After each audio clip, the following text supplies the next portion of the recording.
सभी साथियों को नमस्कार। नमस्ते साथियों, आपका इस्टेब्लिशमेंट रूल्स में स्वागत है। आज हम आज की वीडियो उन सभी साथियों के लिए है जो welfare inspector, senior clerk, OS और स्टेनोग्राफर आदि एलडीसी डिपार्टमेंटल एग्ज़ाम की तैयारी कर रहे हैं। अक्सर हम नियम तो रटते हैं दोस्तों, लेकिन एग्ज़ाम में जो सवाल कैसे पूछे जाते हैं इसे समझना बहुत ज़रूरी है। आज की वीडियो में हम एक जो हाल ही में पेपर हुआ है दोस्तों, 3 फरवरी 2026 का ये पेपर रहेगा स्टाफ एंड वेलफेयर इंस्पेक्टर का। इसे हम सॉल्व करेंगे। हम सिर्फ इसे उत्तर नहीं देखेंगे बल्कि यह समझेंगे कि यह सवाल किस इस्टेब्लिशमेंट रूल से आया है और इसके पीछे लॉजिक क्या है दोस्तों। आज की वीडियो में आपको मिलेगा 110 महत्वपूर्ण प्रश्न जो हमारे नॉर्थ ईस्ट रेलवे में पूछा गया है। आपका जो प्रश्न रहेगा 110 क्वेश्चन रहेगा, 100 मार्क्स के रहेंगे, 100 आपके इस्टेब्लिशमेंट रूल से रहेगा और 10 राजभाषा से रहेगा। दोस्तों आपके लिए 120 मिनट का समय रहेगा और एग्ज़ाम में पूछे जाने वाले ट्रिकी सवालों को हल करने की शॉर्टकट ट्रिक अपनाएंगे। और अगर आप वाकई में इस बार प्रमोशन लेना चाहते हैं तो हमारे वीडियो को अंत तक देखिए। चलिए शुरू करते हैं बिना किसी देरी के। पहला प्रश्न है हमारा,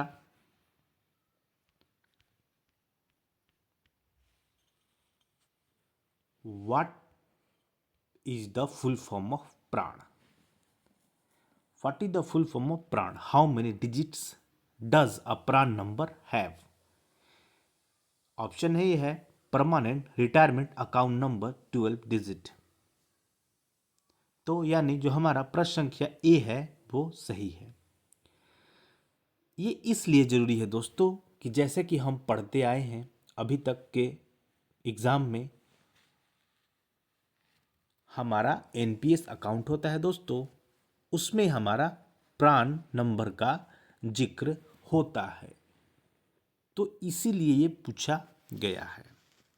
आगे बढ़ते हैं दोस्तों। The jurisdiction of a railway medical officer will be taken to cover the railway employees and their beneficiaries residing with a radius of 1 kilometer of hospital health unit station of the railways fill with right option। यानी जो हमारा प्रश्न है दोस्तों वो कह रहा है कि रेलवे चिकित्सा अधिकारी का अधिकार क्षेत्र रेलवे कर्मचारियों और उनके लाभार्थियों को कवर करेगा जो रेलवे अस्पताल, स्वास्थ्य इकाई, स्टेशन से कितने किलोमीटर की दायरे में रहते हैं। सही विकल्प चूज करना है। प्रश्न संख्या 3 किलोमीटर, 2.5 किलोमीटर, 4 किलोमीटर और 5 किलोमीटर। जैसा कि हम लोग जानते हैं कि जो 2.5 किलोमीटर का रेडियस होता है वो हमारा इसके दायरे के अंदर आता है। अगर उसके बाहर है तो आपको बेनिफिट देना पड़ता है। यानी जो प्रश्न संख्या जो हमारा 2 है उसका आंसर होगा बी। इसी से रिलेटेड एक आता है कि फिक्स मेडिकल अलाउंस कितने किलोमीटर से अधिक है एफएमए तो दिया जाता है। तो एफएमए दोस्तों उसका भी आंसर होता है कि 2.5 किलोमीटर से अधिक आपका आउटडोर हॉस्पिटल है तो उसमें आपका दिया जाता है। एफएमए कितना दिया जाता है आपको? तो एफएमए 1000 रुपये आपको दिया जाता है। अगला प्रश्न है दोस्तों हमारा, प्रश्न संख्या 3 है। एज पर section 12 of sexual harassment of women at work place prevention prohibition and redressal act POSH 2013, the ICC यानी इंटरनल कंप्लेंट कमिटी और the local committee as case में be on written request made by aggrieved woman during the pendency of an inquiry में recommend which of the following to the employer. पहला हमारा option रहेगा to transfer the aggrieved women to the or the respondent to any other workplace, to grant leave to the aggrieved woman up to period of 3 months in addition to the leave she would be otherwise entitled। तो ये option हमारा सही होता है कि 3 महीने को छुट्टी दिया जाता है, उनकी इंटाइटलमेंट होती है।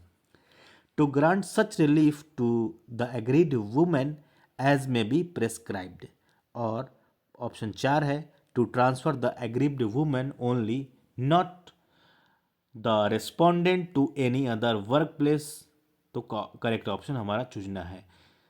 तो हमारा जो इंग्लिश में था अब इसको हिंदी में समझते हैं। यानी पहला जो हमारा कह रहा है कि वर्क प्लेस पर महिलाओं के यौन उत्पीड़न रोकथाम निषेध और निवारण अधिनियम POSH एक्ट 2013 की धारा 12 के अनुसार जो इंटरनल कमेटी होती है या लोकल कमेटी होती है, जैसा भी मामला हो, पीड़ित महिला के लिखित अनुरोध पर जांच के दौरान मालिक को इनमें से क्या सिफारिश कर सकती है।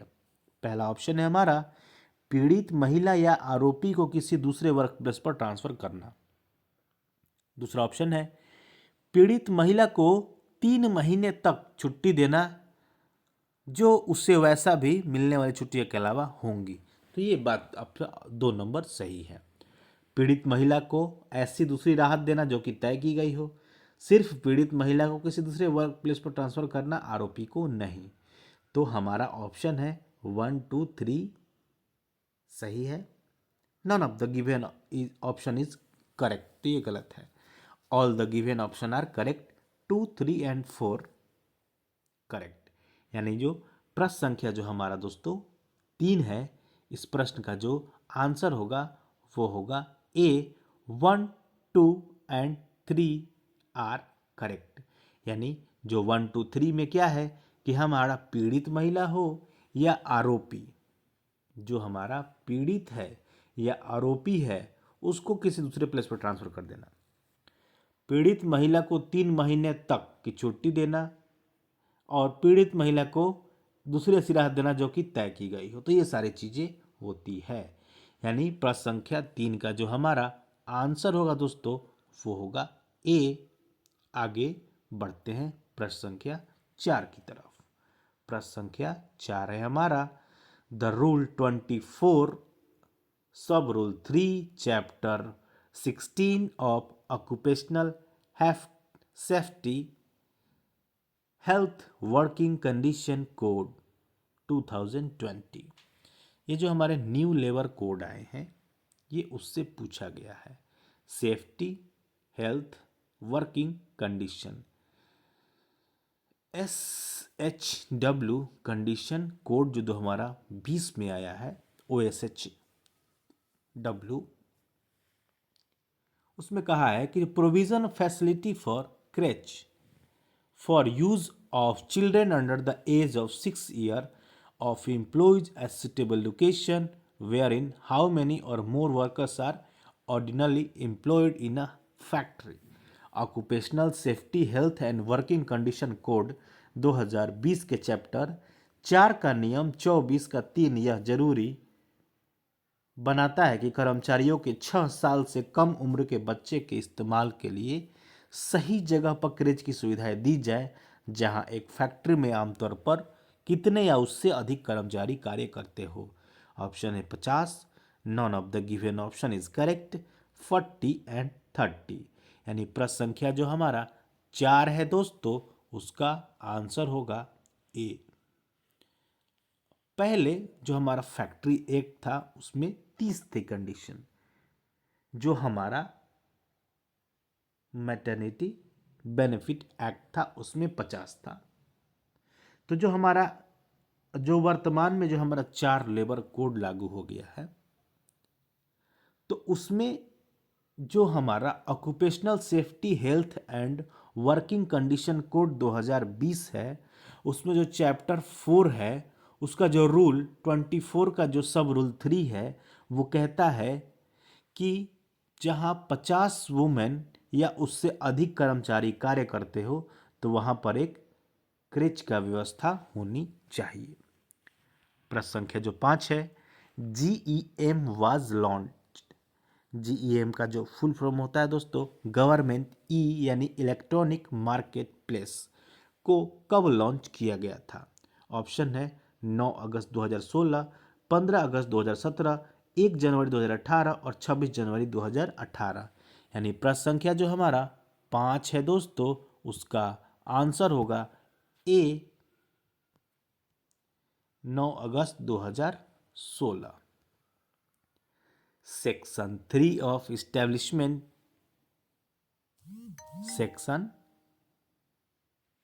3 of establishment code 2020, industrial relation code 2020 mandates establishment of workers committee in any industrial establishment which how many or more workers are employed have been employed on any day in preceding the 12 months। औद्योगिक संबंध संहिता 2020 की धारा 12 के उप नियम 3 के अनुसार किसी भी औद्योगिक प्रतिष्ठान में कार्य समिति की स्थापना अनिवार्य है, जिसमें पहले 12 महीनों में किसी भी दिन कितने या उससे अधिक श्रमिक कार्य रहे हो तो या कार्यरत हो। ऑप्शन है नन ऑफ दिस, 300, 100 एंड 200। तो प्रश्न संख्या जो 6 का जो आंसर होगा दोस्तों, वो होगा हमारा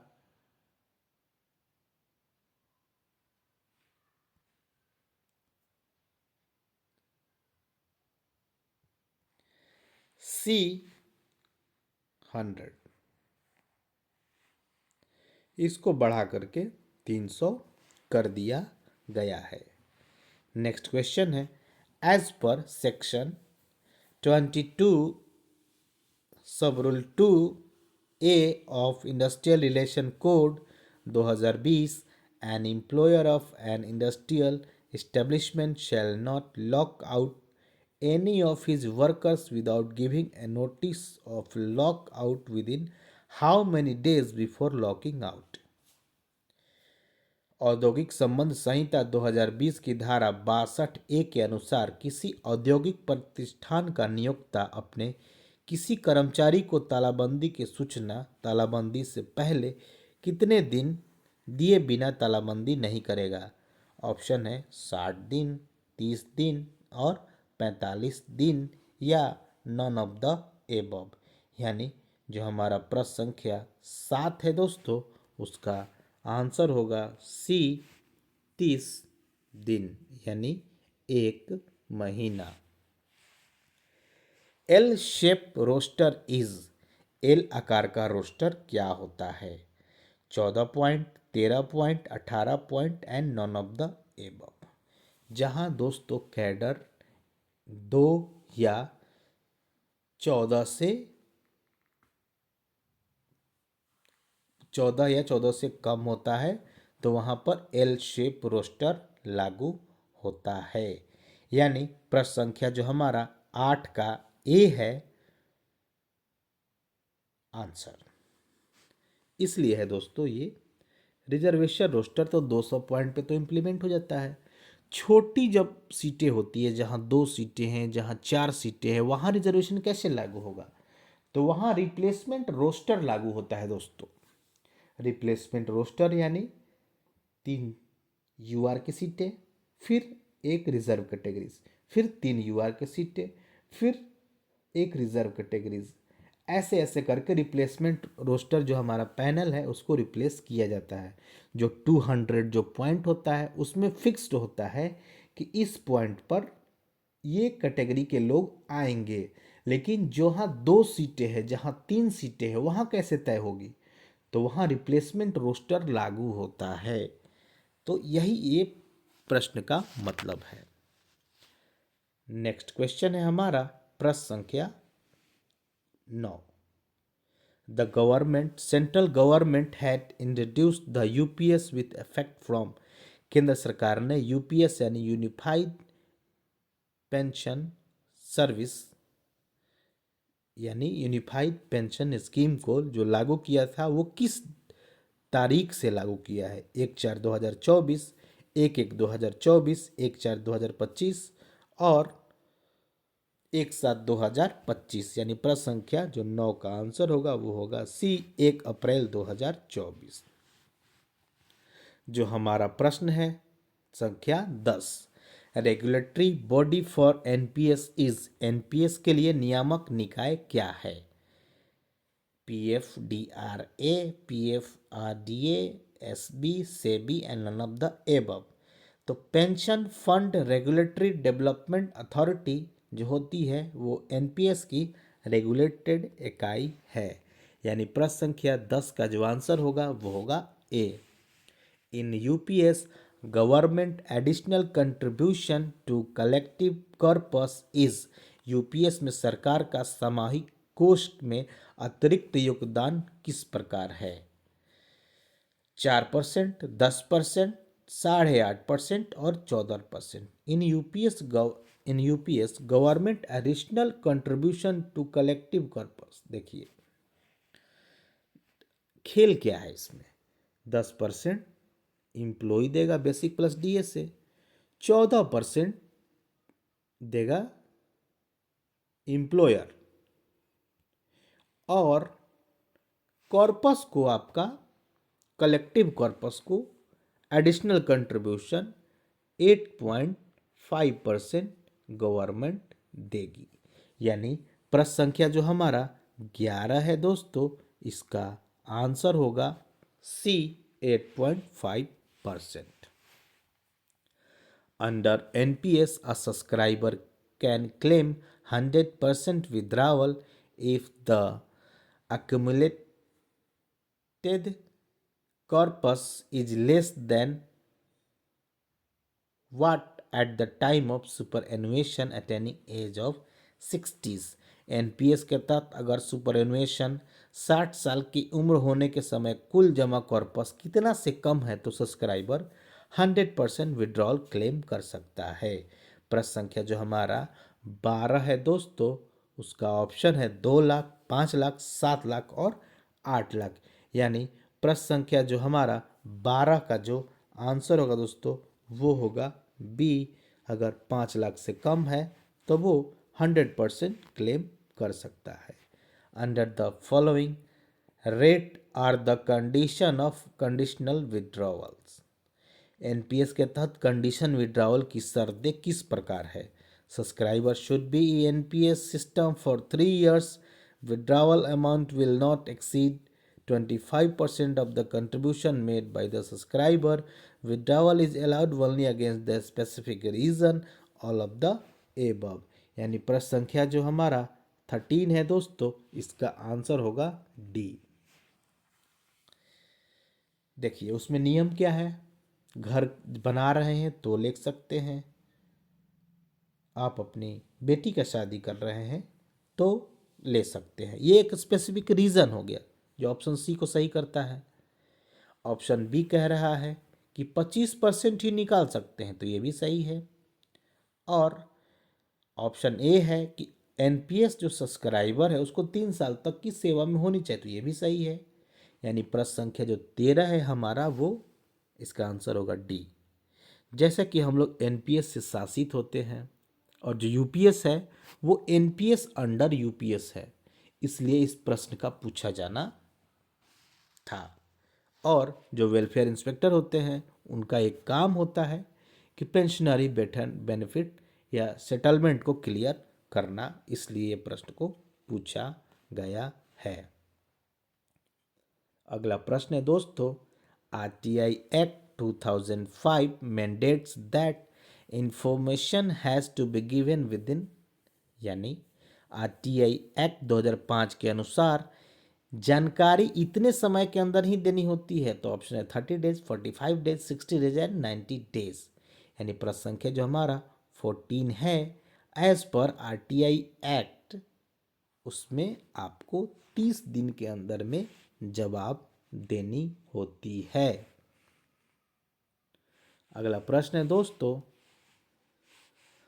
अ railway servant who has officiated in a higher grade post for how many months or more should be reverted for unsatisfactory work without following procedure prescribed in Railway Service Discipline and Appeal Rule 1968।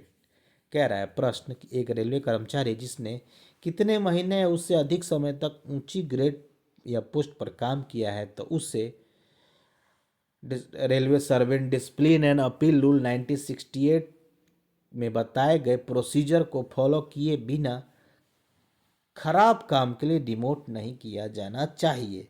प्रश्न संख्या है 15 का 6 महीना, 12 महीना, 18 महीना और D non of the above. यानी प्रश्न संख्या जो हमारा 15 है दोस्तों, इसका आंसर होगा सी 18 महीना। अगला जो हमारा प्रश्न होगा दोस्तों वो होगा 16। Section which of RTI acts deal with exemptions from disclosure of information the disclosure of which would cause a breach of privilege for parliament और स्टेट लेजिस्लेचर। आरटीआई एक्ट की कौन सी धारा उन जानकारियों को बताने से छूट से संबंधित है जिनके खुलासे से संसद या राज्य विधानमंडल के विशेषाधिकार का उल्लंघन होगा। ऑप्शन है जो 8 है उसका सब रूल 1 का ए 8 है, उसका सब रूल 1 का सी 8 है, सब रूल 1 का एफ और 8 है सब रूल 1 का जे। यानी प्रश्न संख्या जो 16 है उसका 8 का जो 1 है उसका सब रूल सी है। दोस्तों आरटीआई का जो वीडियो है वो हमारे कंप्लीट एग्ज़ाम ओरिएंटेड चैनल पर पड़ा हुआ है जिसमें 1 से 31 तक को दर्शाया गया है। उसके बाद आपको उस पर कंप्लीट एमसीक्यू एग्ज़ाम ओरिएंटेड तैयारी की गई है। आप लोग एक बार वीडियो को देखेंगे तो आपका सारा डाउट क्लियर हो जाएगा दोस्तों। अगला प्रश्न है a train manager of level 6 is entitle for which type of railway quarter. Level 6 के ट्रेन मैनेजर किस प्रकार के रेलवे क्वार्टर के हकदार होते हैं। Type 2, type 3, type 4 and type 5। प्रश्न संख्या जो हमारा 17 है दोस्तों उसका आंसर होगा बी टाइप 3। देखिए लेवल 1 से लेवल 4 तक टाइप 2 के एंटाइटलमेंट होते हैं। लेवल 5 लेवल 6 के जो कर्मचारी हैं वो टाइप 3 के होते हैं। लेवल जो 7 के कर्मचारी होते हैं वो हमारे टाइप 4 के होते हैं। और जो टाइप 5 होता है वो टाइप 5 सिंगल स्टोरेज, उसके बाद टाइप 4 सिंगल स्टोरेज, टाइप 5, उसके बाद ये सारी इंटाइटलमेंट आती है। यानी प्रश्न संख्या 17 का जो आंसर था वो होगा हमारा बी टाइप 3 लेवल 6 के एम्प्लॉय के इंटाइटलमेंट होती है। प्रश्न संख्या 18 है what is the percentage of reservation provided in favour of SC/ST employees in allotment type 1 and type 2 railway quarters where number of type 1 and type 2 railway quarters taken together station is 50 and more. यदि किसी station पर type 1 और type 2 railway क्वार्टरों की कुल संख्या 50 या उससे अधिक है तो टाइप 1 और टाइप 2 रेलवे क्वार्टरों में अनुसूचित जाति अनुसूचित जनजाति कर्मचारियों के पक्ष में आरक्षण कितने प्रतिशत रिजर्व होगा। 20%, 15%, non of the given option is correct and D 10%। यानी प्रश्न संख्या जो हमारा 18 का जो आंसर होगा दोस्तों वो होगा D 10%। An officer who has been sanctioned with study leave has expressed his willingness to occupy the railway accommodation quarters below his entitlement level, what is the minimum period for the officer can permitted to occupy the quarter on payment of normal rent। अध्ययन अवकाश स्वीकृत एक अधिकारी ने अपने पात्रता स्तर से नीचे के आवास में रहने की इच्छा व्यक्त की है। सामान्य किराया अदा करने पर रेलवे अधिकारी को कितने समय तक रहने की अनुमति दी जाएगी? 180 दिन, 120 दिन, for the entire period of study leave, and none of the given option is correct. यानी प्रश्न संख्या जो 19 का जो आंसर होगा वो होगा सी। देखिए, 2-3 प्रकार की इंटाइटलमेंट होती है। जब आप एमएसओपी पढ़ेंगे तो उसमें ये सारी बातें क्लियर की गई है कि अगर आप स्टडी लीव पर हैं, अगर आपका इंटाइटलमेंट सेम है तो आपको 6 महीने तक कर दी जाएगी। लेकिन आप उससे एक बिलो लेते हैं तो पूरी स्टडी लीव वो काउंट होती है। यानी प्रश्न संख्या 19 का जो आंसर होगा वो सी करेक्ट है। What is the maximum period up to which an officer up to and including जो एडमिनिस्ट्रेटिव ग्रेड है JG can be granted additional post allowance. Junior administrative grade JG तक के अधिकारी को अतिरिक्त पद भत्ता अधिकतम कितने समय तक दिया जा सकता है? 3 महीने, 12 महीने, 6 महीने और नन ऑफ द एबव।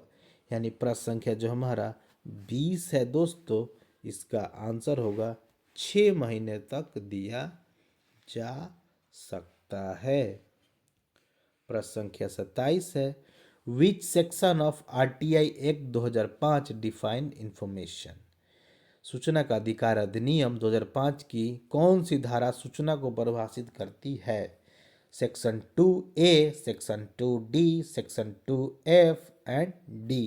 यानी प्रश्न संख्या जो हमारा 21 है दोस्तों वो है सी, सेक्शन 2F में सूचना की परिभाषा है। यानी ये इस श्रेणी में ये सूचना के प्रकार हैं। Match the following. Umeed card, strip colour, railway employee तो टॉप एंड बॉटम ब्लू होता है। डिपेंडेंट ऑफ सर्विंग एम्प्लॉय तो हमारा जो टॉप होगा ब्लू होगा और येलो होगा जो बॉटम होगा। रिटायर्ड रेलवे एम्प्लॉयज उनका दोनों होता है, वो होता है ग्रीन होता है, टॉप और बॉटम। और dependents of railway retired employees तो उनका जो टॉप ग्रीन होगा और बॉटम येलो होगा। यानी इसके अनुसार जो हमारा प्रश्न संख्या जो मिल रहा है यानी ऑप्शन 1 है, 1 का आंसर होगा ब्लू टॉप एंड बॉटम, क्योंकि रेलवे एम्प्लॉय है। 1 का सी ऑप्शन किसमें मिल रहा है, यानी 1 को छोड़ करके तीनों मिल रहा है। अगला है डिपेंडेंट ऑफ सर्विंग तो टॉप पर ब्लू तो हमेशा रहेगा, नीचे येलो रहेगा, तो top blue on top and यानी 1 का सी और 2 का डी। अब इसमें से कौन बचा? बी और डी आंसर बचा। तीसरा है सेवारत कर्मचारी तो सेवारत कर्म जो रिटायर्ड एम्प्लॉय होंगे उनके ग्रीन होगा टॉप एंड बॉटम।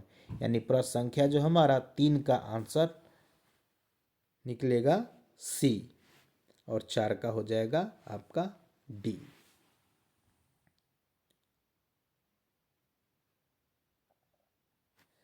तीन का होगा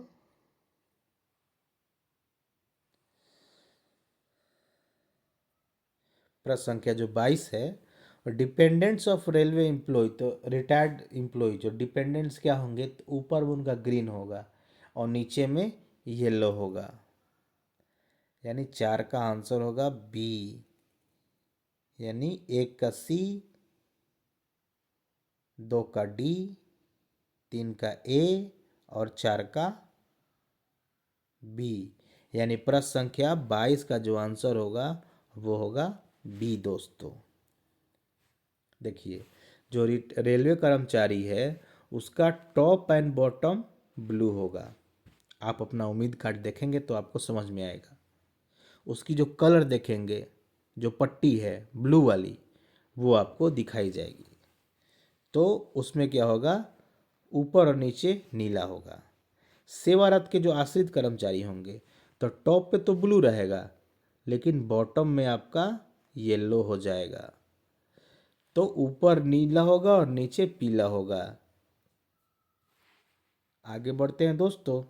उम्मीद card for beneficiaries up to age of what years should be made valid for years after which these card should be renewed.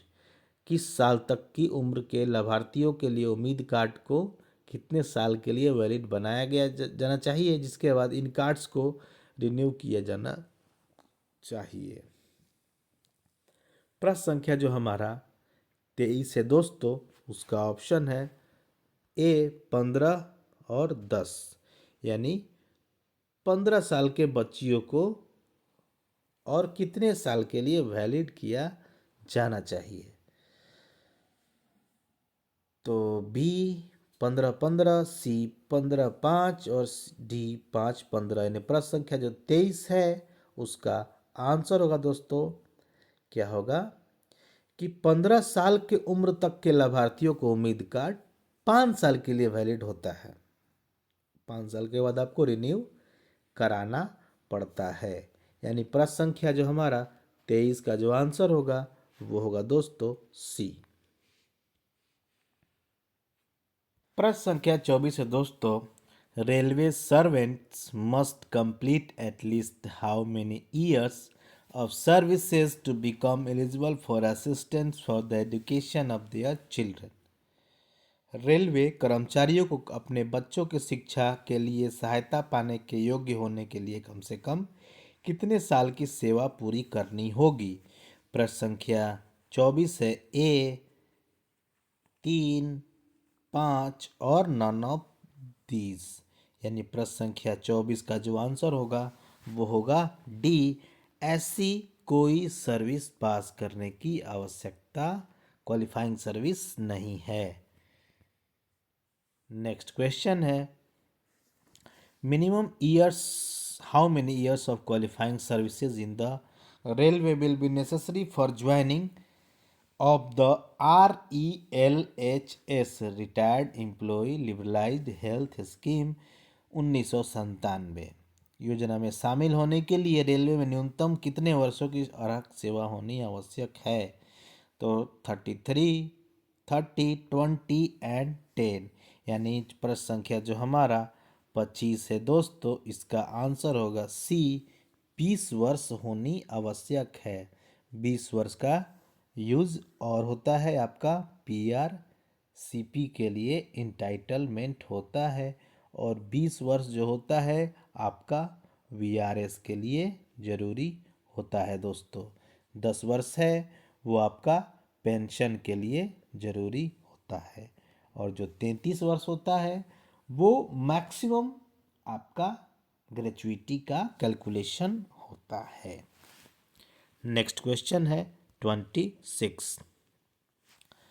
In railways when the wrongful excess payment has been made to a railway employee among the following who got powers to accord sanction for waiver from the recovery over payments up to 2 lakh। Railway में जब किसी कर्मचारी को गलत अधिक भुगतान किया गया हो तो निम्नलिखित में से किसे 2 लाख रुपए तक के अधिक भुगतान की वसूली से छूट स्वीकृति देने की अधिकार प्राप्त है। प्रश्न संख्या जो 26 है वो है, ऑप्शन है general manager with PFA conference, chairman and chief executive officer with the concurrence of member of finance, department of expenditure, ministry of finance, and none of the given option is correct. यानी जो प्रश्न संख्या जो हमारा 26 होगा दोस्तों वो होगा B, C, chairman and executive officer with the concurrence of finance.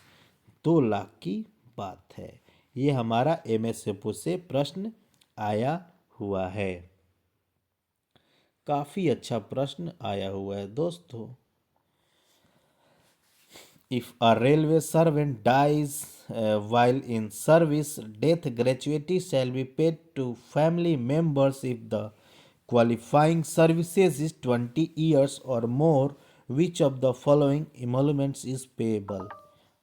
प्रश्न है, यदि किसी रेलवे कर्मचारी की सेवा के दौरान मृत्यु हो जाती है तो उसके परिवार को मृत्यु ग्रेच्युटी भुगतान किया जाएगा।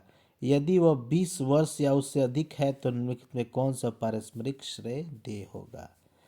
20 times of monthly emoluments, 15 times of monthly emoluments, half of emoluments for every completed 6 period of qualifying services, subject to maximum 33 times emoluments provided that maximum prescribed amount is not exceeded, और D none of the given option. यानी प्रश्न संख्या जो 27 का जो answer होगा दोस्तों वो होगा हमारा सी। देखिए सी इसका आंसर होगा। इसका डेथ केस में देखिए, नॉर्मल जो ग्रेचुइटी का जो टाइम लिमिट होता है वो हमारा 5 साल होता है, लेकिन डेथ केस में ये हमारा बदल जाता है। डेथ केस में क्या होता है दोस्तों, जैसा कि आप सभी जानते हैं, इसमें होता है कि यदि आपकी सर्विस 1 वर्ष से कम है तो आपको जो ग्रेजुइटी होगा वो 2 गुना मंथली पेमेंट का मिलता है। और अगर आपका 1 वर्ष से 5 वर्ष के बीच में है तो आपको जैसे जो लास्ट होता है उसका 1 गुना अधिक मिलता है। यहाँ पर भी 1 गुना अधिक है, मतलब 1 से अधिक मिलता है, तो 5 का कितना हो जाएगा, 6 मंथ का आपको मिलता है।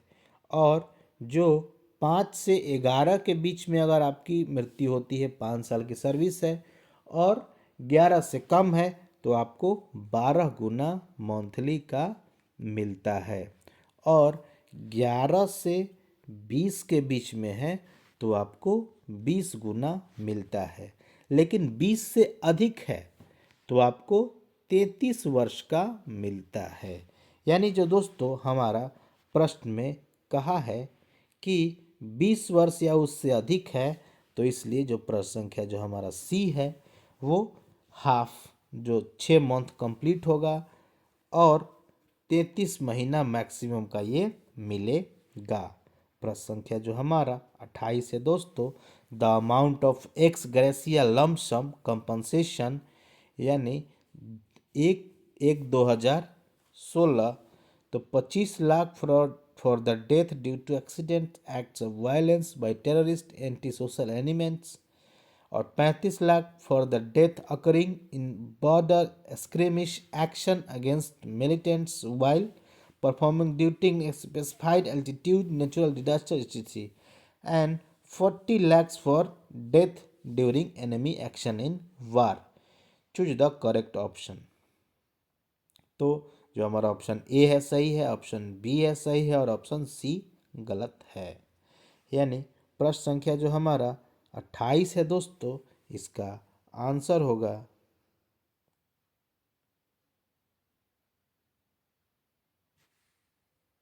हमारा प्रश्न है दोस्तों, ये जो कह रहा है कि युद्ध में दुश्मन की कार्रवाई के दौरान मृत्यु होने पर 40 लाख, ये जो होता है दोस्तों वो 45 लाख होता है। RB 139/2016 को अगर आप पढ़ेंगे तो उसमें ये दिया हुआ है। यानी प्रश्न संख्या जो 28 का जो आंसर होगा वो होगा B, only 1 and 2 are correct. Next question है, road side station means station other than. Road side station का अर्थ है ऐसा कोई स्टेशन जो इसके अतिरिक्त हो। An important junction, station with marshalling yard, station from which trains are order as a regulars measures और ऑल ऑफ दीज। यानी प्रश्न संख्या जो हमारा 29 का जो आंसर होगा वो रोड साइड स्टेशन का मतलब तीनों होता है। जो इम्पोर्टेंट जंक्शन हो, स्टेशन विथ मार्शलिंग यार्ड हो, station which trains are ordered as a regular measure, उसे रोड साइड स्टेशन माना जाता है। नेक्स्ट क्वेश्चन है हमारा 29। 29 पूरा हो गया, यह है 30।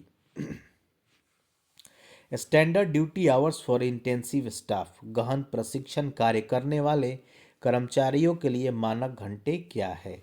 देखिए दोस्तों, जैसा कि हम लोग प्रीवियस वीडियो में बात किए हैं और कई बार इसको चर्चा किए हैं कि अंडर जो सेक्शन 130 है उसमें 4 क्लासिफिकेशन है, ए, बी, सी और डी। तो ए में होता है हमारा कंटिन्यूअस, और बी में होता है हमारा ईआई इसेंशियल इंटरमीडिएट, सी में होता है एक्सक्लूडेड और डी में होता है हमारा इंटेंसिव। तो इंटेंसिव में होता है दोस्तों कि कितने जो स्टैंडर्ड आवर होता है इंटेंसिव का, तो 50, 45 हमारा इंटेंसिव का होता, 42 होता है, और स्टैट्यूटरी लिमिट होती है वो हमारा 3 घंटा, पीएन से मिला करके 45 घंटे होते हैं। और जो 48 होता है हमारा वो कंटिन्यूअस का होता है। यानी प्रश्न संख्या जो हमारा 30 का जो आंसर होगा दोस्तों वो होगा बी 42। नेक्स्ट क्वेश्चन है how many PREM member participates in PREM meeting, PREM की बैठक में कितने सदस्य भाग लेते हैं। नेक्स्ट क्वेश्चन है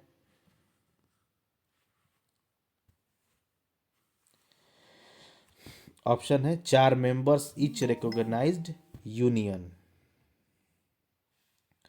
और 2 members of each recognized union, 3 members of each recognized union और 6 members of each recognized union।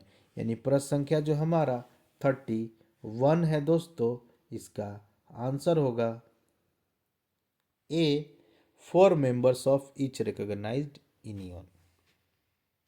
दोस्तों, और एसोसिएशन के जो सदस्य होते हैं वो होते हैं 2-2 होते हैं।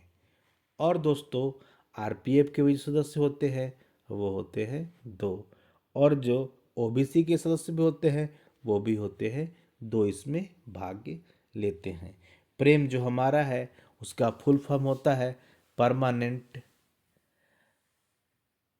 Railway participation of railway employee in management होता है प्रेम।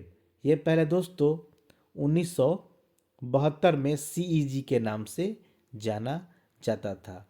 1994 में इसका प्रेम नामकरण हुआ, जो संविधान की धारा 43A के तहत राज्य के नीति निर्देशक में अंतर्गत प्रजातांत्रिक व्यवस्था होता है उसका एक अंग होता है।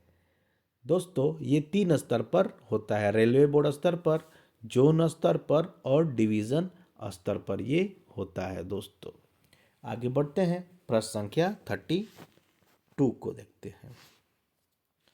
Who is the secretary of PNM meeting at divisional level, मंडल स्तर पर पीएनएम की बैठक के सचिव कौन होता है। तो मंडल डिवीजन की बात कर रहा है तो एसडीपीओ, एपीओ, एसडीएफएम और डीआरएम। यानी प्रश्न संख्या जो हमारा 32 है, एसडीपीओ यानी सीनियर डीपीओ की बात किया है। देखिए सेक्रेटरी पूछेगा तो आपका पर्सनल डिपार्टमेंट का उस लेवल का जो हेड होगा, तो डिवीज़न पे हेड कौन होता है पर्सनल डिपार्टमेंट का, तो सीनियर डीपीओ, क्योंकि वहाँ पर पीसीपीओ डिवीज़न में नहीं होते हैं, पीसीपीओ होते हैं आपके जोन में। अगर जोन की पूछा सेक्रेटरी तो वहाँ पर पीसीपीओ होते, अगर डिवीजन पे पूछता कि चेयरमैन कौन होता तो डीआरएम होते, अगर जोन पे पूछता कि चेयरमैन कौन होते तो आपके जीएम होते, अगर पूछता कि रेलवे बोर्ड स्तर पर पीएनएम के चेयरमैन कौन होते तो आपका सीआरबी एंड सीईओ होते। नेक्स्ट क्वेश्चन है 33।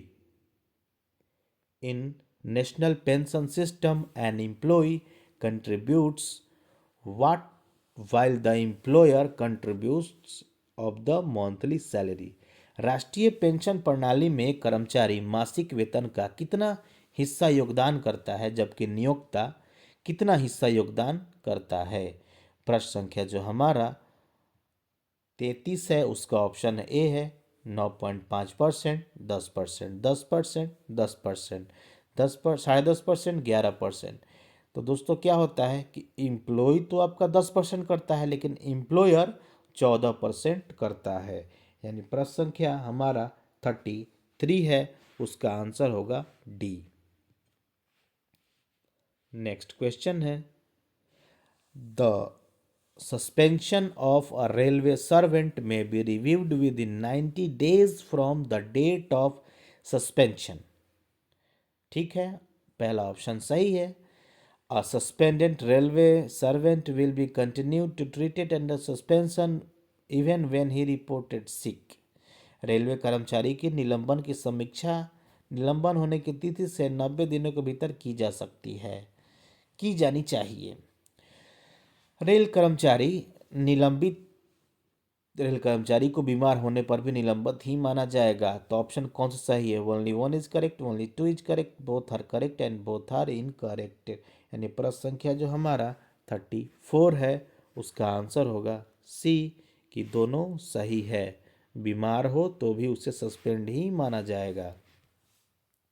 According to rule what of Railway Service Conduct Rule 1966, no railway servant shall sublet a lease, otherwise allow occupation of government accommodation allotted to him or any other person।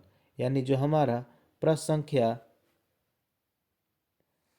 35 है दोस्तों, कह रहा है railway आचरण नियम 1966 के किस नियम के अनुसार कोई भी रेलवे कर्मचारी उसे अलॉट किए गए सरकारी आवास को किसी अन्य व्यक्ति को सबलेट लीज पर नहीं देगा या किसी और तरह से उस पर कब्जा करने की अनुमति नहीं देगा। यानी प्रश्न संख्या जो हमारा 35 का एक का ऑप्शन है, एक का ए का बी, 12, 15 का ए और 13। देखिए जो सबलेटिंग क्वार्टर होता है दोस्तों वो होता है हमारा 15 का ए में दिया गया है। 15 में हमारा प्राइवेट एम्प्लॉयमेंट के बारे में बताया गया है। 21 में दोस्तों आपको दो शादी बाइगेमी शादी नहीं करना है। प्रश्न संख्या और जो 35 का जो ऑप्शन 12 है उसमें आपका सब्सक्रिप्शंस की बात की गई है। नेक्स्ट क्वेश्चन है 36। If there is no compromise in PNM in boards level then how it is settled. यदि बोर्ड स्तर पर पीएनएम में कोई समझौता नहीं होता तो इसका समाधान कैसे होगा? Prime minister, court tribunal and railway minister. यानी प्रश्न संख्या जो हमारा 36 होगा दोस्तों, इसका आंसर होगा सी, एडॉक ट्रिब्यूनल में ये जाता है।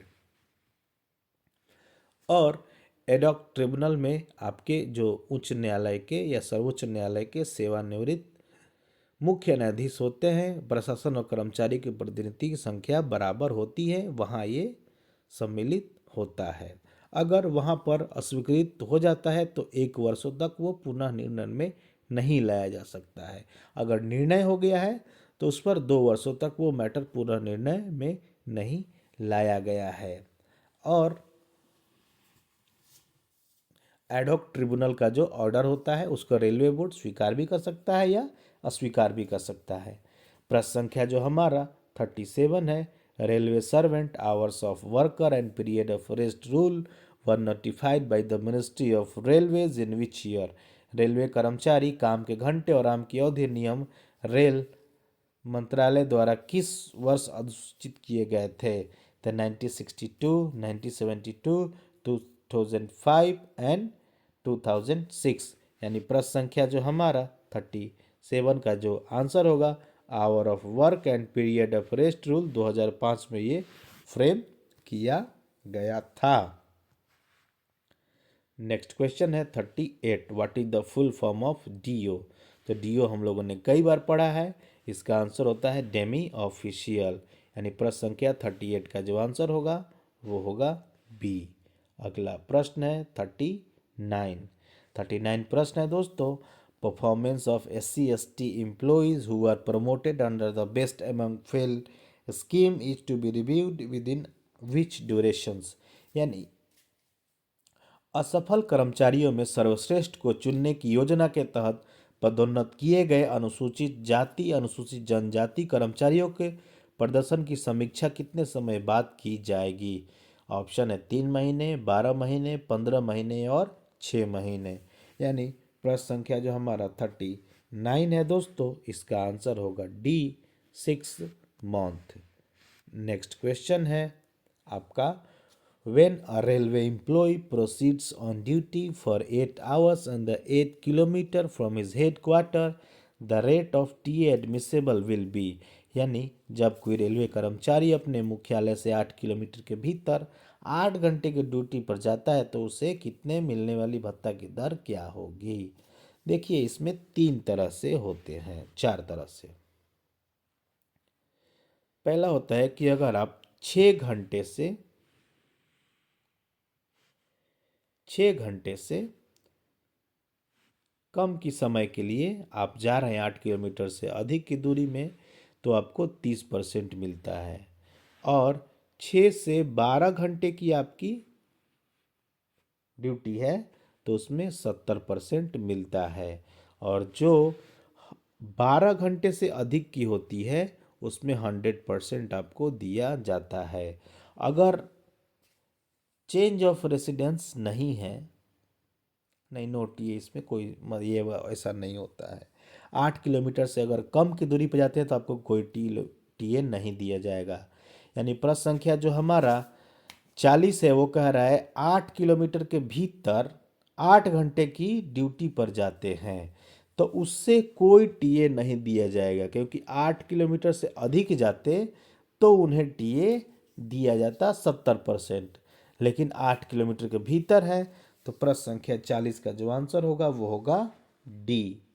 Next question, as per factories act 1948 canteen must be provided in railway units having at least how many employees. 1948 के कारखाना अधिनियम के अनुसार कम से कम कितने कर्मचारी वाले रेलवे यूनिटों में कैंटीन उपलब्ध कराई जानी चाहिए। तो 100, 150, 250 और 50। यानी जो हमारा प्रश्न संख्या 41 है दोस्तों, उसका आंसर होगा सी 250। होता क्या है कि जहाँ 150 वर्कर होते हैं वहाँ फर्स्ट एड बॉक्स इस्टेब्लिश होता है। 250 में आपको ठंडे पीने की पानी, कैंटीन आदि की व्यवस्था की जानी होती है। जहाँ 500 है फैक्ट्री एक्ट में, वहाँ पर आपको एक वेलफेयर इंस्पेक्टर की फैसिलिटी दी जाती है। और जहाँ 1000 है तो वहाँ एक आपको सेफ्टी ऑफिसर दिया जाएगा और एक एम्बुलेंस रूम की व्यवस्था दी जाएगी। नेक्स्ट क्वेश्चन है 42। A recognized trade union can announce a legal strike only as per provision of, यानी मान्यता प्राप्त ट्रेड यूनियन केवल किस प्रावधान के अनुसार ही कानूनी हड़ताल की घोषणा कर सकती है।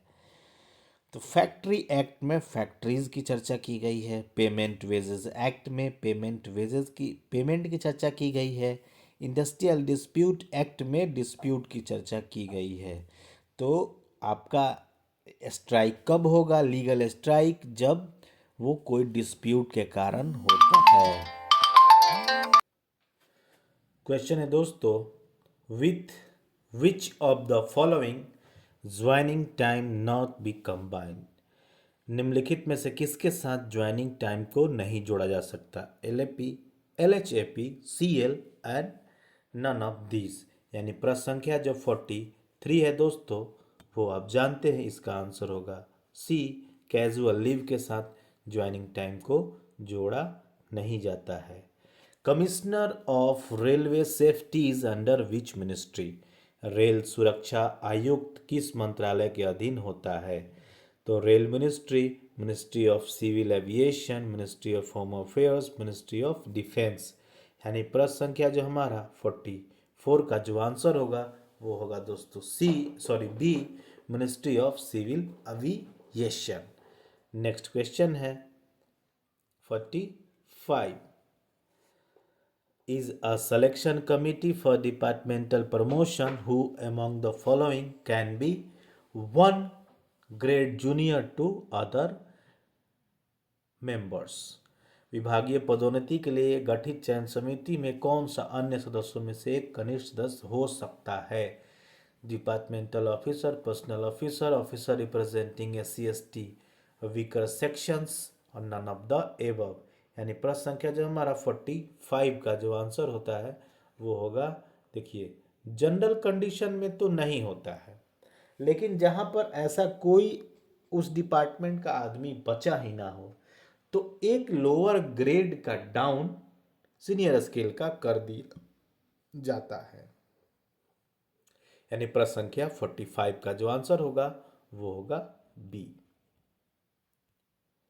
For purpose of computation of retirement benefits of running staff, additional quantum of how many basic pay under railway service revised pay rule 2019 would be reckoned। Running staff के रिटायरमेंट बेनिफिट्स की गणना के लिए रेलवे सेवा संशोधित नियम 2019 के तहत मूल वेतन का कितना अतिरिक्त हिस्सा गिना जाएगा? ऑप्शन है 30%, 55%, average running allowance for last 10 months और 55% of running allowance of last 10 months. यानी प्रश्न संख्या जो 46 का जो आंसर होगा दोस्तों उसका आंसर होता है बी 55%। देखिए इन सर्विस आपका 30% काउंट होता है और रिटायरमेंट में आपका 55% काउंट होता है, ये आपको याद रखने की ज़रूरत है। Paternity leave should be avail with in how many months of child birth. बच्चे के जन्म के कितने महीनों के भीतर पितृत्व अवकाश लेना चाहिए? ऑप्शन है 3 months, 5 months, 9 months and none of the above. तो दोस्तों प्रश्न संख्या जो हमारा 47 है इसका आंसर होगा डी, 6 महीने के भीतर आपको लिया जाना चाहिए। और ये पितृत्व अवकाश दोस्तों हमारा 15 दिन का मिलता है और ये फर्स्ट टू चाइल्ड को दिया जाता है। नेक्स्ट क्वेश्चन है 48 the minimum number of required for registration of a trade union. Trade union के पंजीकरण के लिए आवश्यक सदस्यों की जो न्यूनतम संख्या है वो कितनी होती है? तो प्रश्न संख्या जो हमारा 48 है उसका आंसर होगा सी 7। इसलिए डायरेक्ट आंसर बता रहे हैं, 4 ऑप्शन नहीं पढ़ पा रहे हैं क्योंकि ये 1 घंटे का वीडियो लगभग तैयार हो चुका है। अभी आधे प्रश्न को हमें लोग पूरा करना है।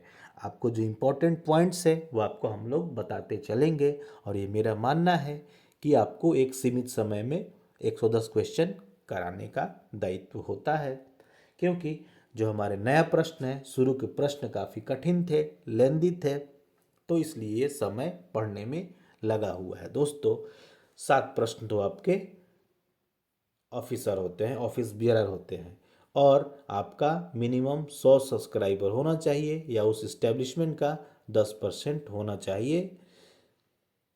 नेक्स्ट क्वेश्चन है 49 what is the minimum number of employees in a factory to have a welfare officer appointed.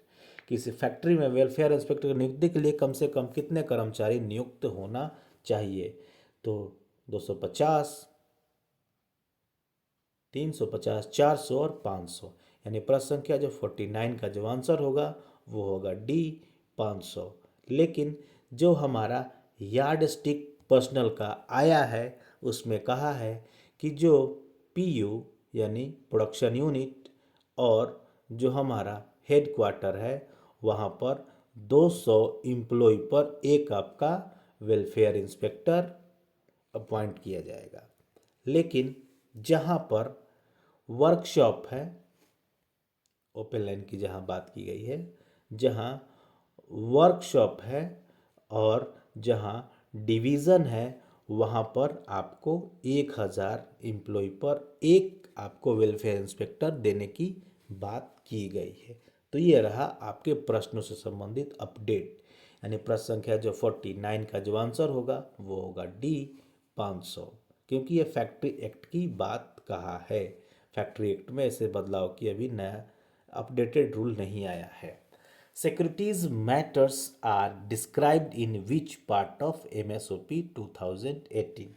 एमएसओपी 2018 किस भाग में सिक्योरिटी मामलों का वर्णन किया गया है?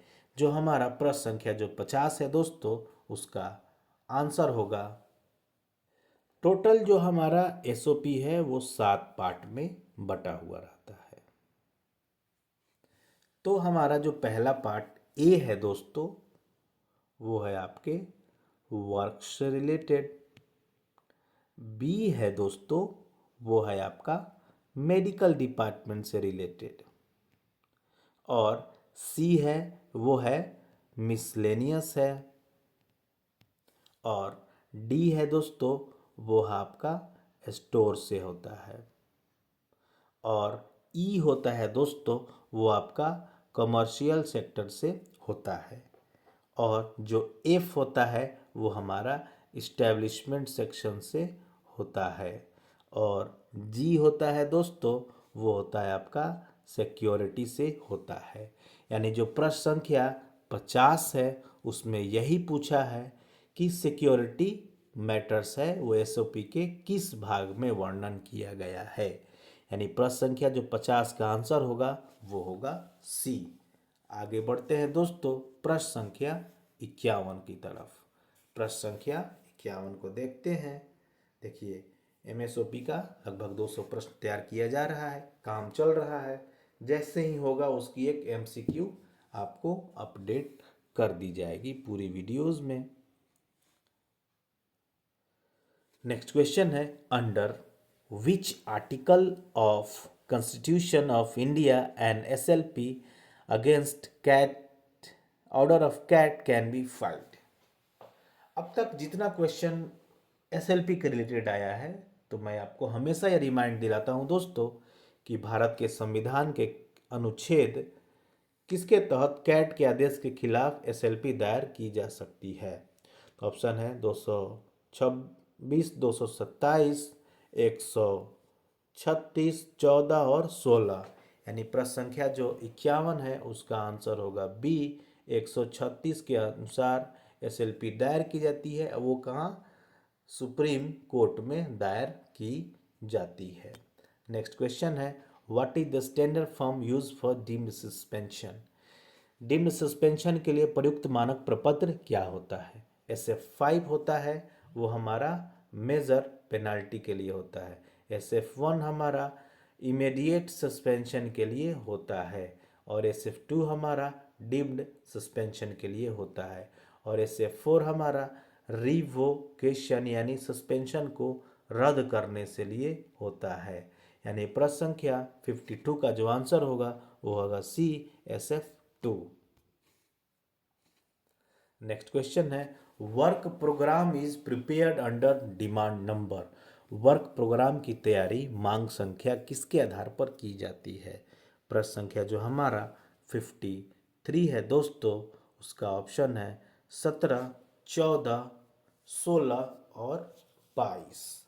यानी प्रश्न संख्या जो हमारा 53 का जो आंसर होगा दोस्तों वो होगा सी, जो प्रश्न संख्या 16 है उसके आधार पर ये की जाती है। फिर भी दोस्तों आपको हम बता देते हैं कि जो हमारा 18 है वो रेलवे रिसर्च से होता है। जो हमारा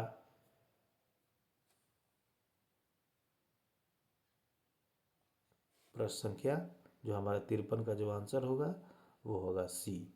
देखिए, 17 है वो हमारा कंप्यूटराइजेशन से है। 14 है वो हमारा दोस्तों गेज कन्वर्शन से है। और 22 है दोस्तों वो हमारा एसेट ऑफ पे ऑफ कैप कॉम्पो से है। तो नेक्स्ट क्वेश्चन है हमारा प्रश्न संख्या 54, under which rule of railway service conduct rule movable property is mentioned. 54 है कि रेलवे सेवा के किस नियम आचरण के अंतर्गत चल संपत्ति का उल्लेख किया जाता है। तो जो 18 है वो उसमें हमारा मोबाइल प्रॉपर्टी का चर्चा की गई है। जो 17 है उसमें दिवालियापन की चर्चा की गई है। जो हमारा 19 है उसमें न्यायालय का सहारा विंडिक्टिव वर्क के लिए लिया गया है। जो 22A है दोस्तों वो हमारा आपका चाइल्ड लेबर को प्रोटेक्ट करने के लिए किया गया है। यानी प्रश्न संख्या जो हमारा 54 का जो आंसर होगा वो होगा ए। In which section the rule and regulation for the layoff employee is Industrial Dispute Act, यानी औद्योगिक विवाद अधिनियम के अंतर्गत कर्मचारियों के छट्टे संबंधित नियम विनियम किस अनुभाग में दिए गए हैं। तो 2F 25F 35F and none of the above. यानी प्रश्न संख्या जो हमारा 55 है दोस्तों उसका आंसर होगा बी 25F में आपका ले ऑफ से रिलेटेड दिया गया है। नेक्स्ट क्वेश्चन है under which rule of IREM volume 1 the cadre seniority is determine according to the merger of the categorised employee in the cadre. IREM के खंड 1 के किस नियम के अंतर्गत अवर्गीय कर्मचारी को कैडर में विलय करने के अनुसार कैडर वरिष्ठता का निर्धारण किया जाता है। पैरा 301, पैरा 310, 313 और 315। यानी प्रश्न संख्या जो हमारा 56 है दोस्तों इसका आंसर होगा सी 313 के अनुसार डिकैटेगराइज कैटेगरीज की सीनियरिटी डिसाइड की जाती है। Railway service conduct rule 1966 rule 3B is related to. तो रेल सेवक आचरण नियम 1966 का नियम 3B किससे संबंधित है। Taking part in politics, observance of government policies, सरकारी नीति नियमों का पालन करना, promptness and courtesy, none of the above. जो 3B है उसका दोस्तों आंसर होगा B observance of government politics. यानी और जो टेकिंग पार्ट है वो रूल 5 में दिया है। प्रॉम्प्टनेस एंड जो कर्टसीज है वो हमारा 3 का 1 में जो ए है उसमें दिया गया है। Full night means period between what to what. Full night का मतलब क्या होता है। तो दोस्तों जो रात के 10 से सुबह 6 बजे होते हैं उसके फुल नाइट होते हैं। Under which rule of railway service conduct rule accepting gifts are prohibited. प्रश्न संख्या जो हमारा 59 है उसका ऑप्शन 15 है। तो 15 में आपका प्राइवेट बिजनेस से रिलेटेड है और 13 है उसमें गिफ्ट से रिलेटेड है। 13 का जो ए है दोस्तों वो हमारा डॉरी से रिलेटेड है। 15 का ए है वो क्वार्टर को सबलेट करने से रिलेटेड है। जो 22 है उसमें कहता है कि आपको इंटॉक्सिकेट नहीं करना है 8 घंटा पहले। और जो रूल 3 है उसमें जनरल रूल की बात की गई है। नेक्स्ट क्वेश्चन है हमारा 60 for the purpose of house rent allowance cities and towns have been classified as under the 7th पे कमीशन। हाउस रेंट अलाउंस के मकसद से 7वें पे कमीशन के तहत शहरों और कस्बों को किसके रूप में क्लासिफाई किया गया है। A1, AB और ABC XYZ कोई नहीं। यानी प्रश्न संख्या जो 60 है उसका आंसर होगा सी XYZ कैटेगरीज में आपको बांटा गया है कि Z में 10% मिलेगा, Y में 20% मिलेगा, X में 30% मिलेगा।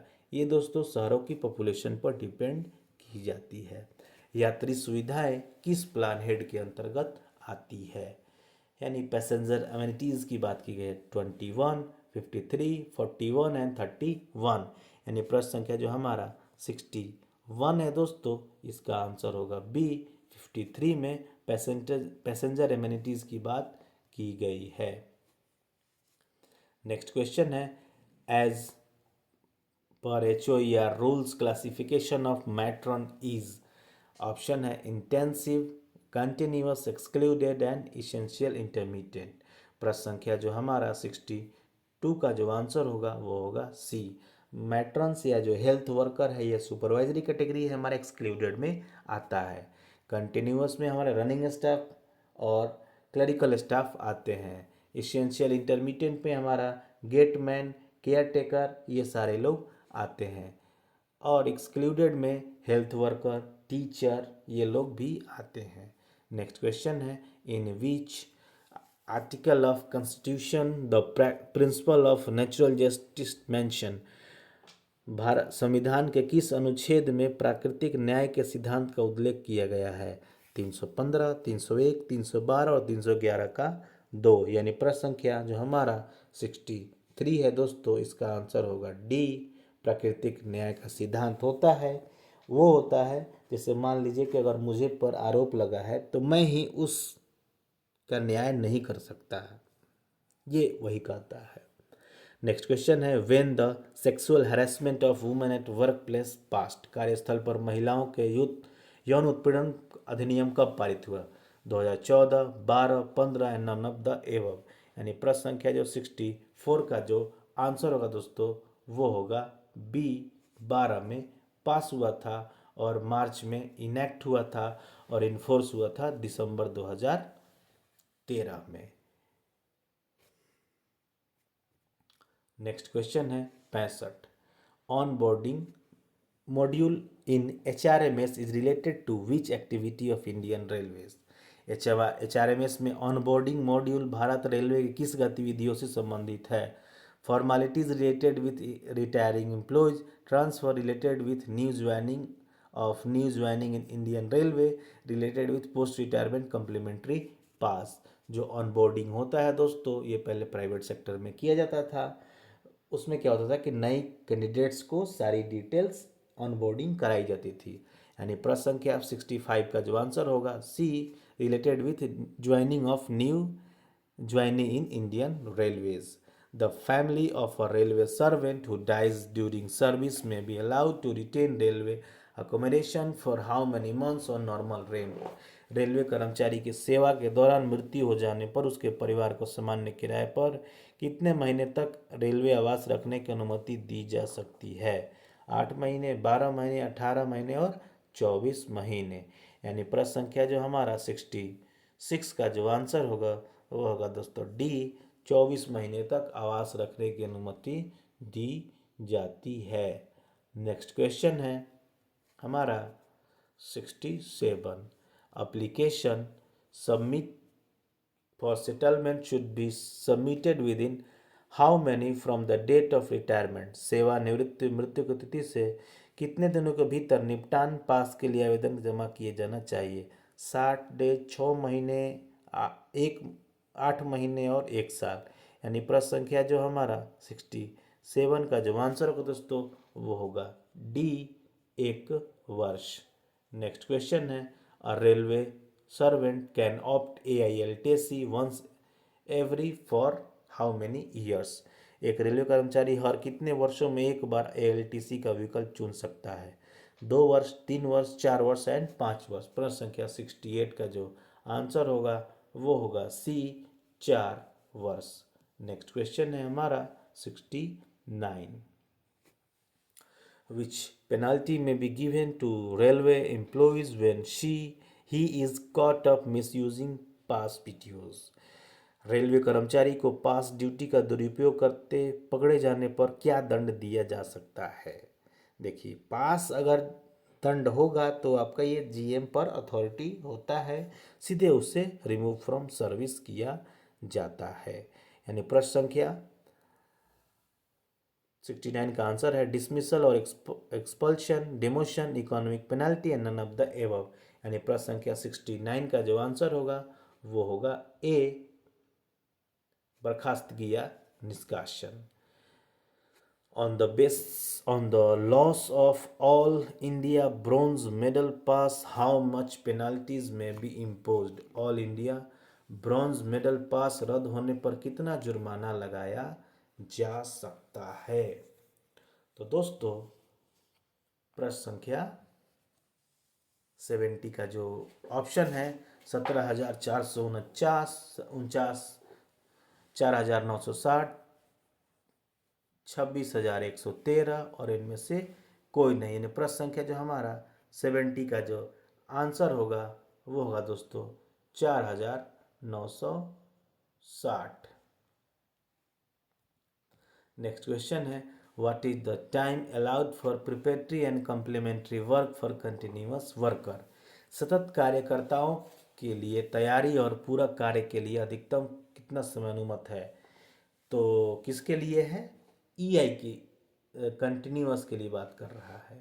तो देखिए ईआई के लिए, देखिए सतत का तो इंटेंसिव के लिए 3, कंटिन्यूअस के लिए 6, रनिंग स्टाफ के लिए 4। तो ऐसे ऐसे हमारा पीएनसी तैयार किया गया है, यानी प्रश्न संख्या 71 का जो आंसर होगा वो होगा बी। नेक्स्ट क्वेश्चन है हमारा प्रश्न संख्या 72 है दोस्तों प्रश्न।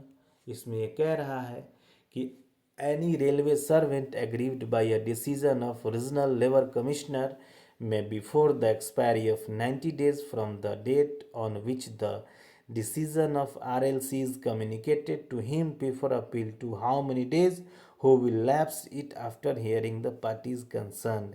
यानी क्षेत्रीय श्रम आयुक्त के किसी निर्णय से प्रेरित कोई भी रेल कर्मचारी आरएलसी के निर्णय की सूचना प्राप्त होने की तिथि से 90 दिनों की समाप्ति से पहले किसके समक्ष अपील कर सकता है, जो संबंधित प्रश्नों को सुनने के बाद उसका निपटान करेगा।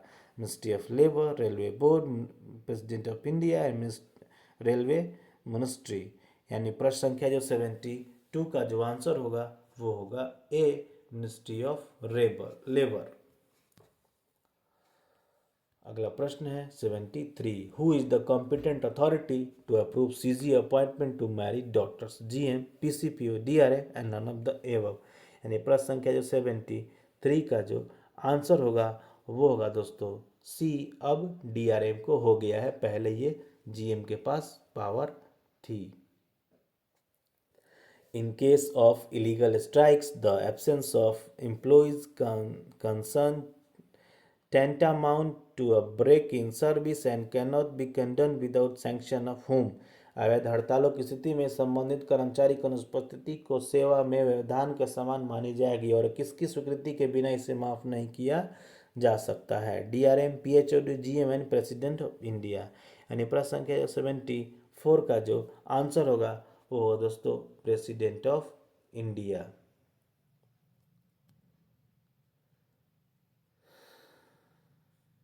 नेक्स्ट क्वेश्चन है, what will be the death gratuity payable to the family of an expired railway employee if the length of his her qualifying services is 5 to 11 year.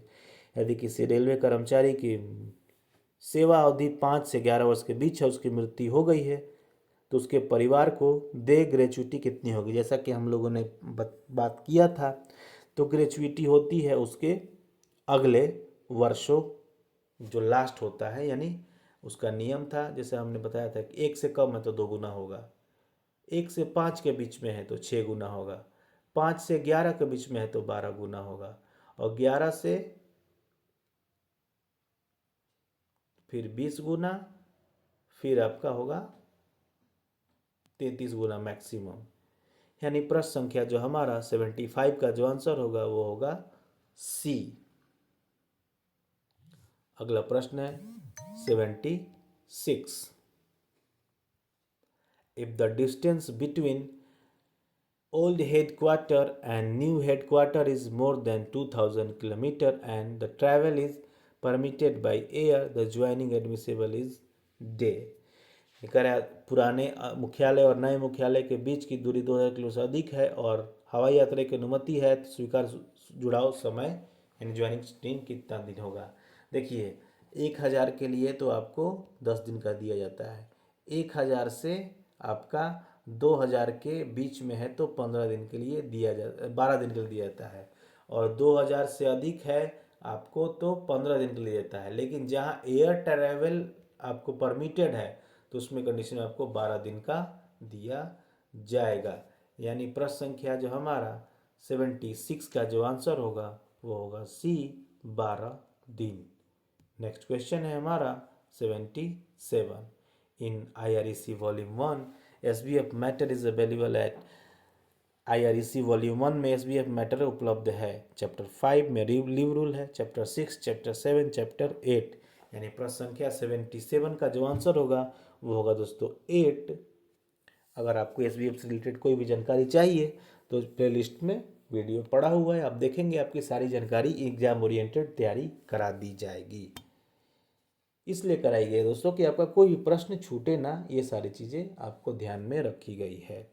Next question है, प्रश्न संख्या जो हमारा दोस्तों 78 है, वो कह रहा है कि staff of essential intermediate categories must have minimum of how many consecutive hour of rest in a week including full night.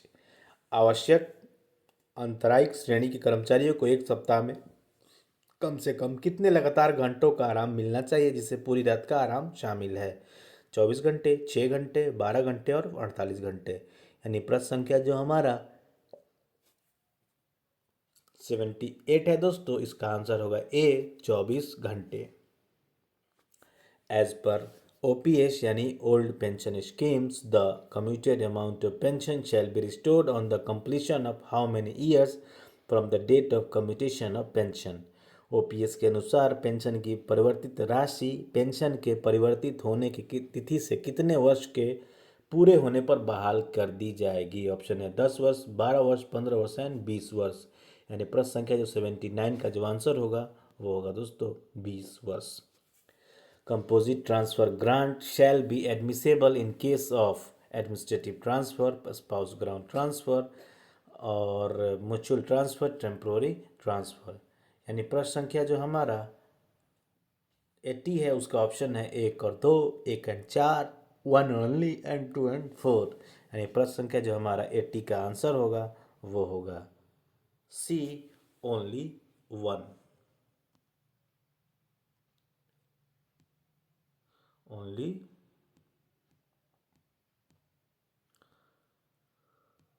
1। 80 का जो आंसर होगा वो होगा दोस्तों सी ओनली 1। नेक्स्ट क्वेश्चन है 81। The period of suspension on the death of a suspended employee during disciplinary proceedings, suspension period shall be treated as। अनुशासनात्मक कार्रवाई के दौरान निलंबित कर्मचारी की मृत्यु होने पर निलंबन की अवधि को क्या माना जाएगा। DS none, duty, LWP and EOL। मृत्यु हो जाएगी तो दोस्तों प्रश्न संख्या जो हमारा 81 का आंसर है वो होगा बी, उसे ड्यूटी माना जाता है। Benchmark for judging stability to the post of senior technician level 6। Senior technician level 6 को पद के लिए उपयुक्तता आकलन करने के लिए बेंचमार्क क्या है।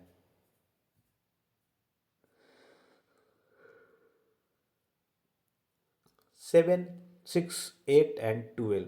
यानी प्रश्न संख्या जो 82 का जो आंसर होगा दोस्तों वो होगा हमारा B 6 marks. Under discipline and appeal rule 1968 an employee must submit her appeal within a period of how many days from the date of receipt of that order और normal condition. Discipline and appeal rule 1968 के तहत एक कर्मचारी को अपने सामान्य परिस्थिति में से उस आदेश की प्राप्ति की तिथि से कितने दिनों की अवधि के भीतर उसे प्रति अपील करनी होगी।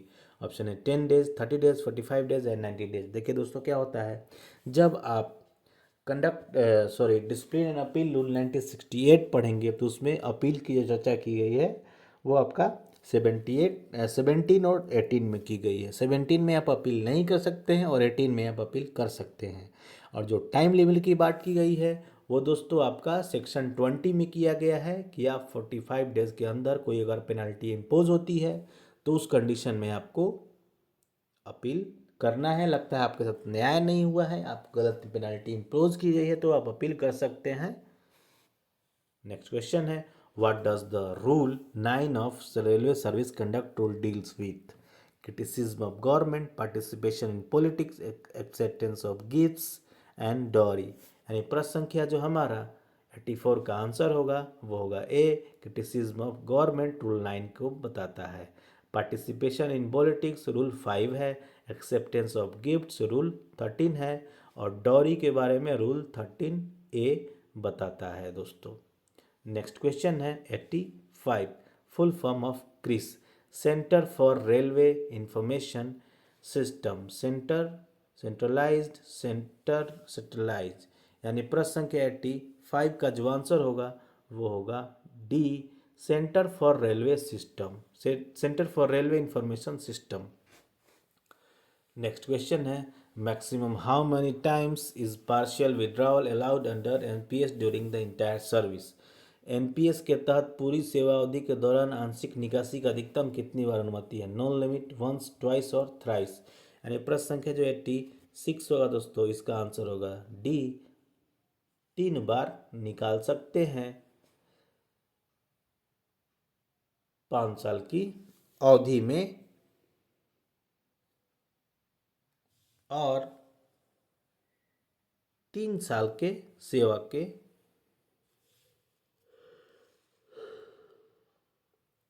नेक्स्ट क्वेश्चन है while SF is used for issuing a major penalty, SF7 is used for.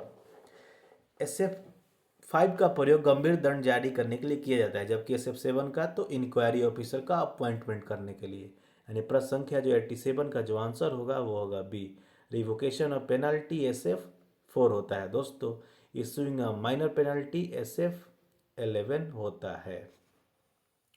Next question है CCL may not be granted for a period of less than how many days at a time। तो 10, 15 और 5। पहले दोस्तों ये 15 था, लेकिन अभी 5 दिन से कम के लिए CCL आपको अप्रूव नहीं किया जाएगा। CCL means child care leave. अगर समय होता तो और भी CCL के बारे में हम आपको बताते। नेक्स्ट क्वेश्चन है casual labour substitutes is eligible for grant of temporary status on completion of how many days of continuous service. Casual labour substitutes लगातार कितने दिनों की सर्विस पूरे होने पर टेम्पोररी स्टेटस पाने के हकदार हैं? ऑप्शन है 60 दिन, 120 दिन, 90 दिन और 90 दिन। तो 4 महीने में आपको TS यानी टेम्पोररी स्टेटस मिल जाता है, यानी 4 महीने यानी 120 दिन।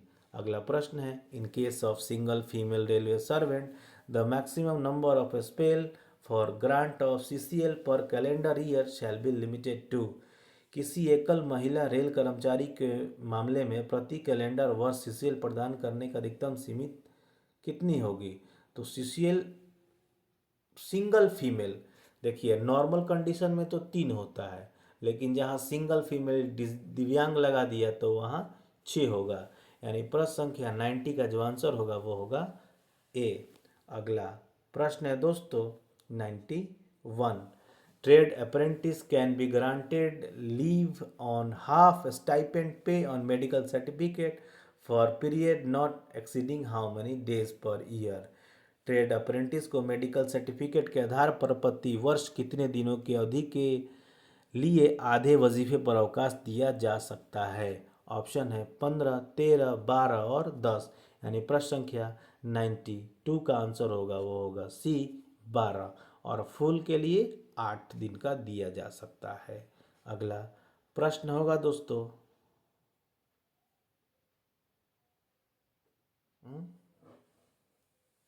15। अच्छा उसका होता है दोस्तों 92 का आंसर आप लोग बताइए, क्योंकि ट्रेड अप्रेंटिस और एक्ट अप्रेंटिस की बात है। A senior scale officer holding independent charge is empowered to sanction up to LHAP within India in respect of officers under his control।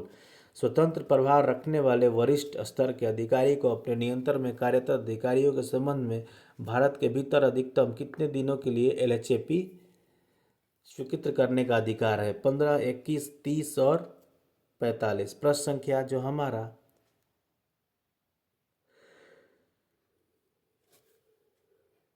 93 है दोस्तों, उसका आंसर होगा बी, 21 दिन। अगला प्रश्न है a female male railway servant A male railway servant is eligible for how many days special casual leave to attend his wife who has undergone tubectomy operation after medical termination of pregnancy. एक पुरुष rail कर्मचारी अपनी महिला medical termination pregnancy के बाद tubectomy operation कराने वाली अपनी पत्नी की देखभाल के लिए विशेष आकस्मिक अवकाश का अवधार कितना दिन होगा? 7 दिन, 6 दिन, 14 दिन और 12 दिन। प्रश्न संख्या जो हमारा 94 है दोस्तों, उसका आंसर होगा ए 7 दिन।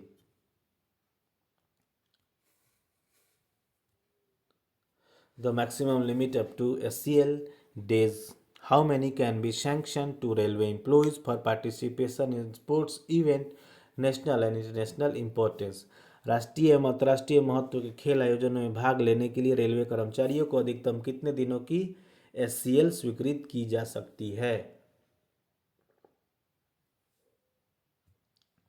30, 150, 45 और नन ऑफ द एबव। यानी प्रश्न संख्या 95 का जो आंसर होगा वो होगा दोस्तों डी। तो अंतर्राष्ट्रीय महोत्सव उनमें 330 दिन का भी किया जा सकता है रेलवे स्पोर्ट्स प्रमोशन बोर्ड के द्वारा। Competent authority to grant ACL for competent authority to grant ACL for bandh curfew और अदर डिस्टर्बेंस। बंद कर्फ्यू या अन्य अशांति के लिए एसीएल प्रदान करने की सक्षम प्राधिकारी कौन है? जीएम, डीआरएम, एचओडी या नन ऑफ दीज। प्रश्न संख्या जो 96 है उसका आंसर होगा सी एचओडी।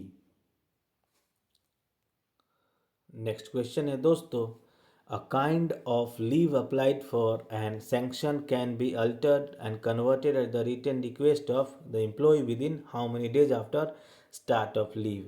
कर्मचारी द्वारा लिखित अनुरोध पर स्वीकृत अवकाश के प्रकार को अवकाश शुरू होने के कितने दिनों के भीतर बदल या परिवर्तित किया जा सकता है? 20, 15, 30 और 45।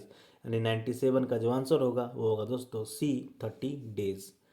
The period of study leave that can be sanctioned to doctors for a PG course on medical and medicine research। Doctorate की डिग्री के लिए चिकित्सा एवं अनुसंधान विषय में स्नातकोत्तर पाठ्यक्रम हेतु स्वीकृत की जाने सकने वाली अध्ययन अवकाश की अवधि इस प्रकार है: 12 महीने, 24 महीने, 36 महीने और 60 महीने। प्रश्न संख्या जो 98 है दोस्तों, इसका आंसर होगा सी 36 month. Child born to second wife even where the second marriage has not been permitted by the administration eligible for CGA। दूसरी पत्नी से जन्मा बच्चा भले ही प्रशासन द्वारा दूसरी शादी की अनुमति न दी गई हो CGA के लिए पात्र है। NOC is given a first wife does not opt for herself or her ward। NOC is given by children of first wife, all of the above। यानी प्रश्न संख्या जो 99 का जो आंसर होगा दोस्तों वो होगा D, all of the above. अगला प्रश्न है, in division who is competent authority to grant offer age relaxation in making appointments on compassionate ground. मंडल में अनुकंपा के आधार पर नियुक्ति करते समय ऊपरी आयु में सीमा छूट देने के लिए कौन सक्षम है? PCPO, DRM, PHOD and ADRM. What? तो प्रश्न संख्या जो एज रिलैक्सेशन ऊपरी में, तो ये हमारा होते हैं प्रश्न संख्या 100 का आंसर होगा वो होगा बी, डीआरएम कर सकते हैं। What is the name of software developed by ministry of home affairs to learn Hindi through the language? गृह मंत्रालय द्वारा भारत की भाषाओं के माध्यम से हिंदी सीखने के लिए विकसित किए गए सॉफ्टवेयर का नाम क्या है? Duolingo, Leela, Anupama and none of the above. प्रश्न संख्या 101 का जो आंसर होगा वो होगा B, Leela. As per official language rule 1976, which of the following states come under region C? राजभाषा 1976 के अनुसार निम्नलिखित में से कौन सा राज्य ग क्षेत्र में आता है? Himachal Pradesh, Assam, Maharashtra and all of the given option are correct. प्रश्न संख्या जो 102 है इसका आंसर होगा सी, असम ग क्षेत्र में आता है, क्योंकि महाराष्ट्र बी में आता है, हिमाचल प्रदेश ए में आता है। Under which of the Indian Constitution it shall be the duty of Union to promote the spread of Hindi language to develop it so that may serve as a medium of expression for all the elements of the composite culture of India. भारतीय संविधान के किस अनुच्छेद के तहत संघ का यह कर्तव्य होगा कि वह हिंदी भाषा के प्रसार को बढ़ावा दे और उसे विकसित करे ताकि वह भारत की मिली-जुली संस्कृति के सभी तत्वों के लिए अभिव्यक्ति माध्यम के रूप में काम कर सके।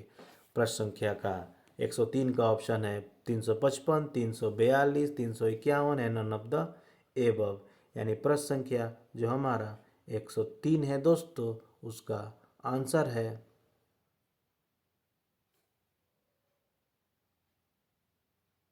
बी,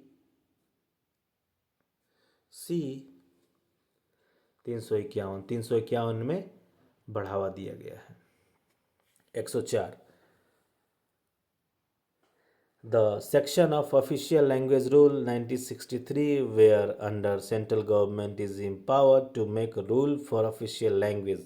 राजभाषा अधिकार अधिनियम 1963 की वह धारा जिसके अंतर्गत केंद्र सरकार को राजभाषा बनाने के लिए नियम बनाने का अधिकार है। इन 7 सेक्शन 8, सेक्शन 9 एंड सेक्शन 6। प्रश्न संख्या 104 का जो आंसर होगा वो होगा दोस्तों बी, सेक्शन 8। नेक्स्ट क्वेश्चन है how many Lok Sabha members are there on committee of parliament on official language. कह रहा है कि लोकसभा की बात की है 20, 15, 10 और 30। पूरी समिति में 30 होती है। जो राज्य सभा है दोस्तों उसमें 10 होती है। और लोकसभा का जो प्रश्न पूछा है उसमें दोस्तों 20 होती है। यानी प्रश्न संख्या 105 का जो आंसर होगा वो होगा ए। नेक्स्ट क्वेश्चन है 106 under which rule of official language rule 1976 an employ may desire that order or notice be served on him be given in Hindi और इंग्लिश। राजभाषा नियम 1976 के किस नियम के तहत कोई कर्मचारी यह इच्छा कर सकता है कि उसे दिए जाने वाले आदेश या नोटिस हिंदी या अंग्रेजी में दिए जाएंगे। सब rule 1, under rule 8, under rule 10 और सब रूल 3 ऑफ रूल 7। यानी प्रश्न संख्या जो 106 का जो आंसर होगा वो होगा दोस्तों D, sub rule 3 of rule 7। Next question है instruction that all name plates, sign board, notice board, letters head and inscriptions on envelopes should and other items of stationery written, printed or inscribed shall be in Hindi and in English is preferred to one of the sub rules। यानी यह निर्देश की सभी नाम पट्टियाँ, sign board, letter head और लिफाफों अन्य stationery सामग्री पर निम्नलिखित मुद्रित या उत्कीर्ण सभी सामग्री हिंदी अंग्रेजी में होनी चाहिए। यह उपनियमों में से एक को संदर्भित करता है। रूल 1, सब रूल 1, रूल 10, रूल 10 सब रूल 2, रूल 11 सब रूल 1, रूल 11 सब रूल 3। यानी प्रश्न संख्या जो 107 का जो आंसर होगा वो होगा दोस्तों डी, 11 का सब रूल 3 में बताया गया है। Which states comes under region B in the context of use of official language। आधिकारिक भाषा के उपयोग के संदर्भ में कौन सा राज्य बी क्षेत्र के अंतर्गत आता है। ऑप्शन है गुजरात, महाराष्ट्र और पंजाब और ऑल ऑफ द एबव। यानी प्रश्न संख्या है जो 108 का जो आंसर होगा वो होगा बी, क्योंकि ये तीनों बी कैटेगरी का राज्य है लैंग्वेज रूल के अनुसार। विच part of constitution compromise the article 343-51 giving information about the official language policy covered under. संविधान का कौन सा भाग अनुच्छेद 343 से 351 को समाहित करता है जिसमें आधिकारिक भाषा नीति के बारे में जानकारी दी गई है। पार्ट 6, पार्ट 18, पार्ट 17 और पार्ट 5। यानी प्रश्न संख्या जो हमारा 109 है उसका आंसर होगा सी, भाग 17। Article of which article of Indian Constitution provision regarding the language to be used quotes संविधान का कौन सा अनुच्छेद न्यायालयों में प्रयुक्त की जाने वाली भाषा के संबंध में प्रावधान करता है? 345, 346, 348 और 350। यानी प्रश्न संख्या 110 का जो आंसर होगा वो होगा सी 348। दोस्तों ये हमारा एनईआर का नॉर्थ ईस्टर्न रेलवे का क्वेश्चन पेपर है जो हमारा 3 फरवरी 2026 को कंडक्ट किया गया था।